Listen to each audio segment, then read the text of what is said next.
What's going on, all you wild David Fincher enthusiasts out there? Your two favorite wild movie critics are back tonight, and we're back to review the all-new David Fincher film. It premiered this past weekend on Netflix. Michael Fassbender stars as the killer in The Killer. Hey.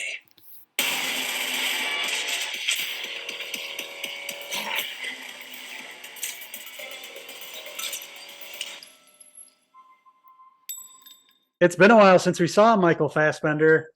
He's taken a break from acting, and what a great movie to, pick up his career that he put on pause for a while, joining David Fincher in this, really dark and gritty look at the life of a hitman, basically, and a job gone wrong, and what happens after the hit that he attempts doesn't go as planned, and his life's put in jeopardy. Yeah, the whole setup that is pretty surprising, but he goes about this as like a Patrick Bateman sort of character, psychopath, but very meticulous in his daily routine. He kind of narrates his whole, daily routine going on, what he's doing, reminded me of like Patrick Bateman, Christian Bale, even Joe and You, the show on Netflix, kind of narrating what he's going through, his mental state. But he's hanging out in this place up in Paris and kind of setting up this whole scenario where he's going to take out this powerful person. Doesn't go as planned, which is what I said surprising, because everything is lined up perfectly for him, how he does it.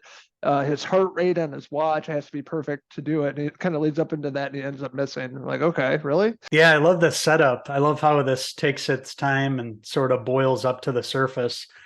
You're following along with Michael Fassbender's character, the killer. He's talking to himself, narrating it, much like you said, reminded me of those movies too. Of course, Fight Club, where we had the narration with Edward Norton and Brad Pitt there.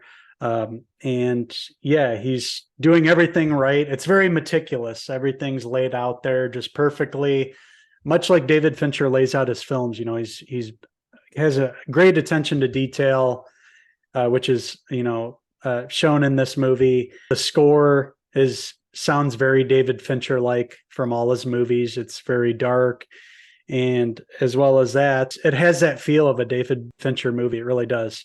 Just that dark look that he's known for. Just like in the picture, even behind you, everything's in the shadows there. I loved the way everything looked on camera here. And I love the performance that Michael Fassbender performed here. He didn't have a lot to say to other people, but by talking to us in the form of him narrating the film, we got an idea of how he's thinking as he's on the job, what the thought process is that he's going for, everything that he's lining up in his head, how he has to kind of, psych himself up until it's time to perform the hit. How he, calms himself down to a point where his heart rate is so slow that he's able to take that shot and hopefully nail the target. But, as we talked about before, this is a job gone wrong and him picking up the pieces after. But I was blown away by this film. I love the slow boil. It was about 30 minutes before we got to the actual him pulling the trigger, which, could turn a lot of people off. I understand that some people are wanting to get to it faster, but I'm a fan of Fincher, and these are kind of how his films go. There's a slow buildup, there's a lot of exposition, but once things kick into gear, it never lets up. Yeah, his heart rate has to get at like 62 beats per minute, and of course, the way he does this, he throws in one of the greatest '80s alternative bands of all time. We're just talking about the Smiths, of course, that beautiful voice of Morrissey and the rest of the fellas. But that is basically the soundtrack throughout the entire film. The movie opens with Well, I Wonder, one of my favorite Smith songs off Meet His Murder. So it really sets the tone, the jury tone of this film, being an assassin trying to take out people and survive. So I thought Fincher did a great job with that. I always love his scores and music he puts in his movies, but this will be definitely one of my favorite Fincher movies in terms of the music. I agree with you. Yeah, I didn't know too much about the Smiths before, but the way that he puts these tracks to what's going on screen with Michael Fassbender's character and him listening to this when he needs to calm down and get into the zone and focus, it really accompanies the movie and the scenes well. We mentioned the score too. This is Trent Reznor and Atticus Ross, who he's worked with before. And I love the instrumental, the dark instrumental score that they did here. They do a great job, and I love their, whenever they work on a David Fincher film, it really elevates the picture here. In addition to Michael Fassbender, there's a couple other faces that are recognizable in this. We see Tilda Swinton there towards the end. She plays a character called the Expert.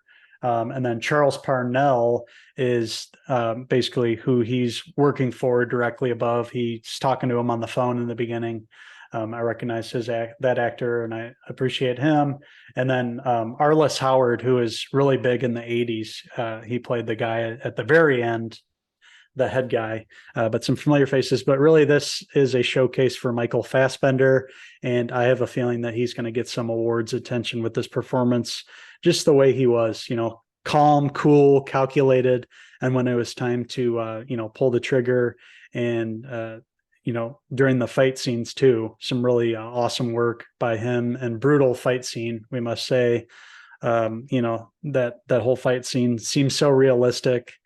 When they're going toe to toe in the house there, where he, finally figures out who this person is, and then they kind of go toe to toe, and it gets pretty brutal. And there's some, there's a lot of blood involved in that scene. Absolutely. They're not shy on the gore effects of this movie. A lot of great fight sequences, also wall action, assassin, goes after the people that hurt his partner that we've seen before. 90% of action movies is kind of the second half of the film.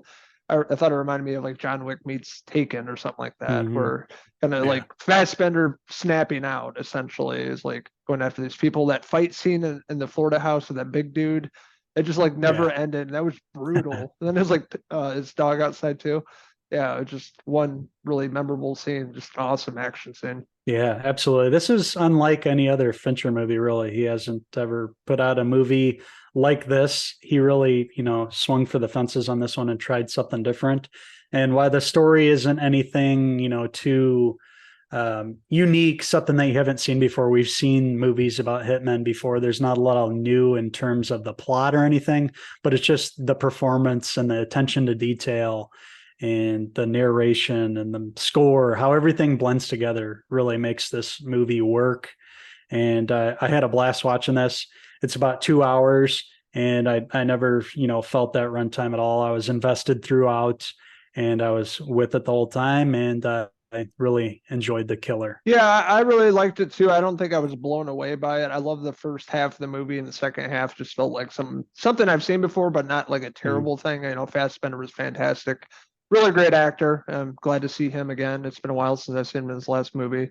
And I thought he did a great job in this role as a killer, just meticulously crafting out what he's going to do as an assassin. He, is an expert. He can get out of any situation, leaves no evidence, smart dude. And then you see what happens to him unexpectedly. And there's a target on his back, people going after him trying to survive and fleeing and getting all these crazy situations.